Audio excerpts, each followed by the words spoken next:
Биздин жарандар өзлөрү интернеттен болобу же WhatsApp аркылуу бир дары дармектерди башаламан колдонуу учурлары көп болуп, анан оор абалда биздин ооруканаларга түшүп атат. Ошондой оорулардын саны көбөйгөндүктөн Саламаттык сактоо министрлигинен атайын буйрук бекилди. Жаңы алгоритм ар бир ушул дарыгерге ушул мындай ага кайрылып калган оорулууга кандай жардам көрсөтүш үчүн, жеңилдик болуш үчүн биз ушундай алгоритм иштеп чыгып, ошону Саламаттык сактоо министрлигинин буйругу менен бекитип бердик. Ал алгоритм негизи кандай туура дарыларды колдонуш керек, кандай капельницаларды алыш керек, ошолор жөнүндө жазылган. Анан ошол эле биздин дарыгерлердин мындай жумушун азайтыш үчүн мындай чек-листтер даярдалган.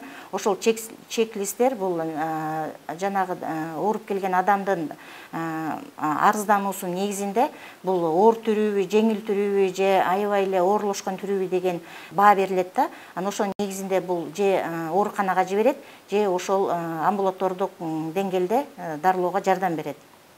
Анан ушу биздин элге кайрылып кетет элем. Ушундай башаламан дарылар менен колдонбоңуздар.